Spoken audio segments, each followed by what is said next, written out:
Assalamualaikum warahmatullahi wabarakatuh. Saya Nina Fitriana dari kelas Psikologi B dengan NIM 19 Di sini saya akan menjelaskan mengenai resume yang saya buat selama mempelajari kode etik psikologi. Sekilas tentang HIMSI merupakan organisasi profesi psikologi di Indonesia yang didirikan di Jakarta pada tanggal 11 Juli 1959 dengan nama Ikatan Sarjana Psikologi atau disingkat dengan ISPSI.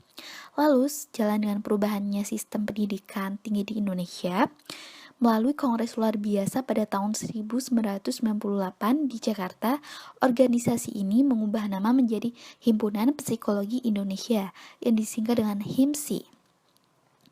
Sebagai organisasi profesi, HIMSI ini merupakan wadah berhimpunnya profesional psikolog, yaitu sarjana psikolog, magister psikolog, dokter psikolog, dan psikolog. Perbedaan psikolog dan ilmuwan psikolog. Psikolog adalah lulusan pendidikan profesi yang berkaitan dengan praktik psikologi dengan latar belakang pendidikan S1 psikologi dan S2 magister psikologi atau profesi psikologi. Sedangkan ilmuwan psikologi adalah ahli dalam bidang ilmu psikologi dengan latar belakang pendidikan strata 1, strata 2, dan strata 3 dalam bidang psikologi. Ilmuwan psikologi ini dibedakan dalam kelompok ilmu murni, sains, dan terapan. Pada bab 2 berisi tentang Majelis Psikologi Indonesia, penyalahgunaan dan penyelesaian isu etika. Majelis Psikologi adalah penyelenggara organisasi yang memberikan pertimbangan etis, normatif maupun keorganisasian dalam kaitan dengan profesi psikologi, baik sebagai ilmuwan maupun praktik psikologi kepada anggota maupun organisasi. Majelis psikologi ini sebagai penyelesaian masalah pelanggaran kode etik yang dilakukan oleh psikolog maupun ilmuwan psikolog. Lalu selanjutnya adalah penyalahgunaan di bidang psikologi. Penyalahgunaan itu dibagi menjadi beberapa, yaitu ringan, contohnya pada saat tes waktunya dilebihkan. Penyalahgunaan sedang, yaitu salah diagnosis, dan sampai penyalahgunaan berat, yaitu memanipulasi data. Penyelesaian isu etika dilakukan oleh HIMSI dan majelis. Bab 3 adalah kompetensi, berisi tentang peningkatan kompetensi, masalah konflik personal, dan layanan keadaan darurat. Peningkatan kompetensi. Psikolog atau ilmuwan psikolog wajib melaksanakan upaya yang berkesinambungan guna untuk mempertahankan dan meningkatkan kompetensi mereka. Kompetensi dapat dilakukan dengan training dan studi lanjut. Lalu masalah dan konflik personal. Dalam hal ini, psikolog harus mampu menahan diri dari tindakan yang dapat merugikan pengguna layanan psikologi serta pihak-pihak lain. Serta psikolog dan ilmuwan psikolog harus waspada terhadap tanda adanya masalah dan konflik pribadi dengan melakukan konsultasi ke profesional. Pemberian layanan darurat. Keadaan darurat adalah suatu kondisi di mana layanan kesehatan mental atau psikologi secara mendesak dibutuhkan, tetapi tidak tersedia tenaga psikolog atau ilmuwan psikolog yang memiliki kompetensi untuk memberikan layanan psikolog. Maka, psikolog yang belum memiliki kompetensi dapat memberikan layanan psikologi. Contoh dari keadaan darurat adalah pada saat bencana. Bab 4. Hubungan antar manusia. Yang pertama adalah sikap profesional. Psikolog atau ilmuwan psikolog dalam memberikan layanan psikolog, baik yang bersifat perorangan, kelompok, atau lembaga atau institusi, harus sesuai dengan keahlian dan kewenangannya, serta berkewajiban untuk diantaranya mengutamakan dasar profesional, lalu memberikan layanan kepada semua pihak yang membutuhkan, dan melindungi pemakai layanan psikologi dari akibat yang merugikan. Lalu hubungan majemuk. Psikolog atau ilmuwan psikolog sedapat mungkin menghindari dari hubungan majemuk apabila hubungan majemuk tersebut dipertimbangkan dapat merusak objektivitas, kompetensi, atau efektivitas dalam menjalankan fungsinya sebagai psikolog atau ilmuwan psikolog. Lalu, informed consent. Setiap proses di bidang psikologi yang meliputi penelitian, pendidikan, pelatihan, asesmen, intervensi yang melibatkan manusia harus disertai dengan informed consent. Nah, informed consent ini adalah persetujuan dari orang yang akan menjalani proses di bidang psikologi yang meliputi penelitian, pendidikan, atau pelatihan, atau asesmen dan intervensi psikologi. Nah, persetujuan ini dinyatakan dalam bentuk tertulis oleh orang yang menjadi subjek. Pada bab 5 mengenai kerahasiaan dan hasil pemeriksaan psikologi. Di antaranya adalah rekam psikologi dan kerahasiaan data. Rekam psikologi dibagi menjadi dua jenis, yaitu rekam psikologi lengkap dan rekam psikologi untuk kepentingan khusus. Rekam psikologi lengkap, psikolog atau ilmuwan psikolog membuat, menyimpan, atau mengarsipkan, lalu menjaga, memberikan catatan dan data yang berhubungan dengan penelitian, praktik, dan karya lain sesuai dengan hukum yang berlaku dan tetap dengan cara yang sesuai dengan ketentuan Kode Etik Psikologi Indonesia. Lalu, rekam psikologi untuk kepentingan khusus, laporan pemeriksaan psikologi untuk kepentingan khusus hanya dapat diberikan kepada personal atau organisasi yang membutuhkan dan berorientasi untuk kepentingan atau kesejahteraan orang yang mengalami pemeriksaan psikologi. Lalu, kerahasiaan data.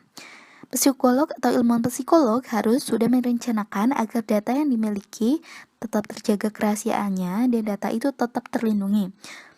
Lalu, untuk menjaga kerahasiaan data dapat dilakukan inisial pada klien. Inisial itu diurutkan sesuai abjad untuk mempermudah pencarian data dengan menggunakan bahasa yang mudah dipahami. Pada bab 6 mengenai iklan dan pernyataan publik. Iklan tersebut misalnya adalah brosur, CV, hasil seminar media cetak ataupun elektronik. Lalu pada penyampaian kepada masyarakat atau iklan pada masyarakat, psikolog dan ilmuwan tidak menipu mengenai gelar, pengalaman, dan izin praktek, dan lain-lain. Lalu tidak memberikan kompensasi pada karyawan pers sebagai imbalan untuk publikasi pernyataan dalam berita. Psikolog dan psikolog juga harus menjelaskan kemampuan dengan jujur dan tidak dilebih-lebihkan. Bab 7, biaya layanan psikolog. Psikolog dan ilmuwan psikolog menjunjung tinggi profesionalitas dan senantiasa terus meningkatkan kompetensinya.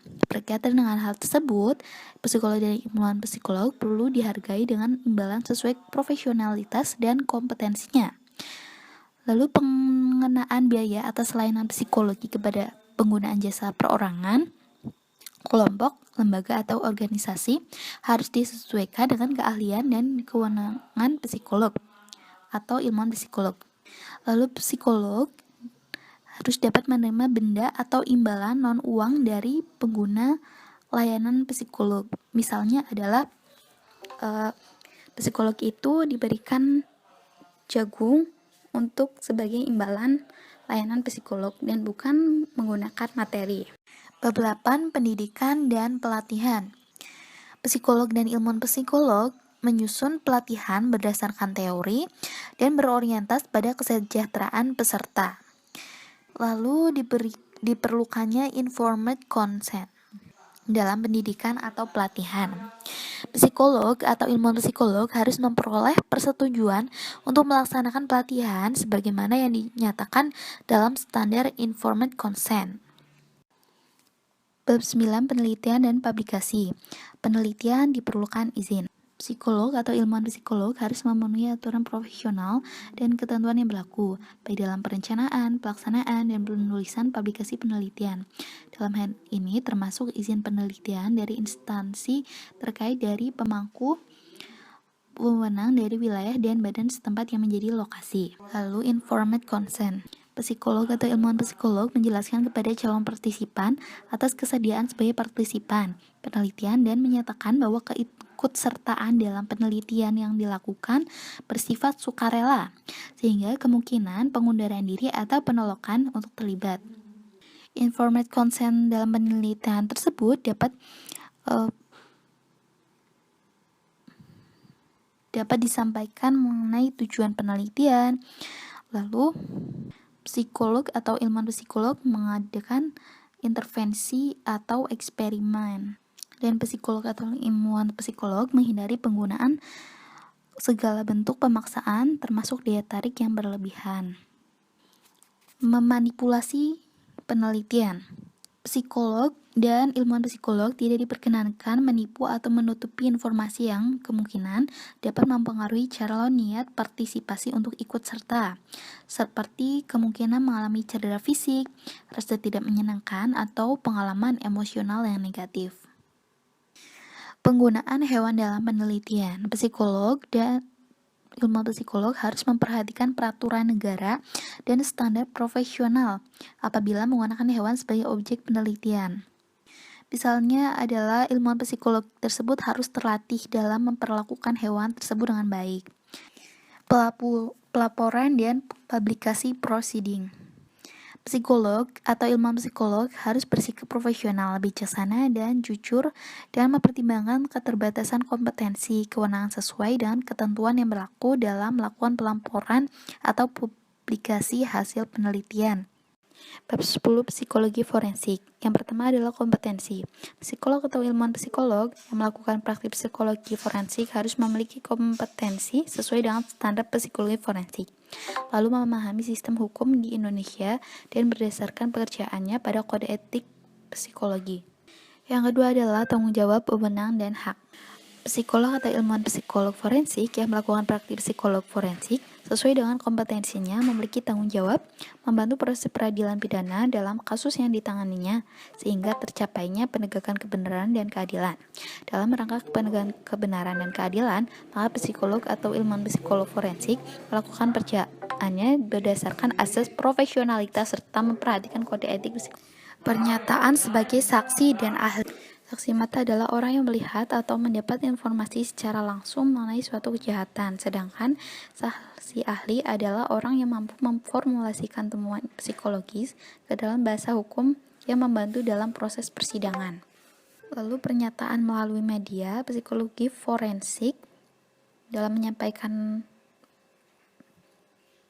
harus didasarkan pada kaidah prinsip psikologi sesuai dengan teori atau aliran yang diikuti. Dan pernyataan di media harus mempertimbangkan kepentingan masyarakat, seperti azas praduga tak bersalah pada pemeriksaan psikologis pelaku. Demikian penjelasan yang dapat saya sampaikan. Wassalamualaikum warahmatullahi wabarakatuh.